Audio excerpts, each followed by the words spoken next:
Hello guys, তোমরা সবাই কেমন আছো? আশা করি অনেক ভালো আছো, আর আমিও অনেক ভালো আছি। তো মিনি ব্লগ, তো চলো তোমাদের একটা জিনিস দেখো। চলো।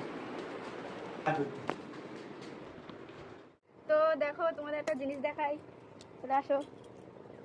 এই দেখো আমাদের ড্রাগন ফ্রুটে কত ফুল ফুল ফুটবে। এই একটা দেখো হয়েছে, আর কদিন পরেই পেকে যাবে। এই দুটো হয়েছে, আরে অনেক। দেখো তোমাদের যে জিনিসটা দেখাবো বলেছিলাম, তো এটা আমি পেরে নিচ্ছি। ফার্স্ট ড্রাগন ফ্রুট আমাদের গাছে। তো চলো তুলে নিলাম।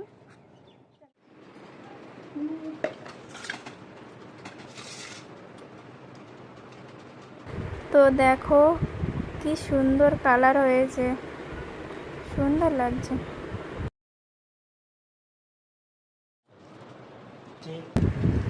দেখো আমি কেটে নিলাম, তো বাবুকে খাওয়ালাম, বাড়ির সবাইকে খাওয়ালাম, আর আমিও খেলাম। খুব মিষ্টি ছিল। শেষ করলাম, টাটা।